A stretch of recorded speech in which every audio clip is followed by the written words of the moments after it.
We do continue our coverage of the mass shooting in Fordyce. In addition to those 4 people who lost their lives to that violence, 10 others were injured.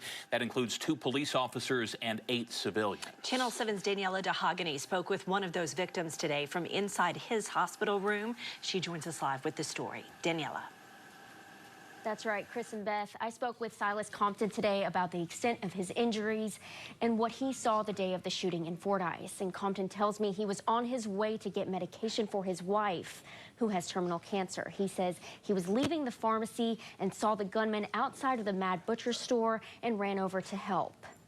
Silas Compton is fighting for his life after being shot in Fordyce, Arkansas last Friday. I seen a man going across the parking lot with a bandolero across his chest with shotgun shells in it looked like, and carrying a shotgun, and started shooting.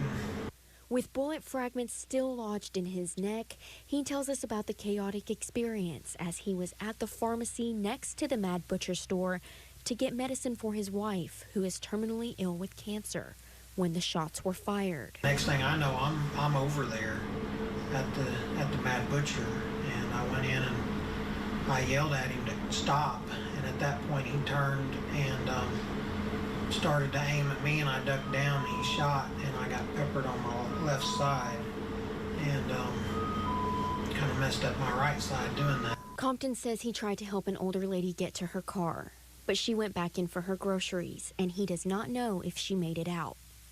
After this, he says he collapsed in the parking lot. Anyway, after that, I passed out, and the next thing I remember is waking up with the police officers trying to get me up. Compton's injuries are extensive as he has a bullet lodged next to his C6 vertebrae. Doctors have told him to refrain from excessive movement in fear that the bullet will move and cause him to become paralyzed.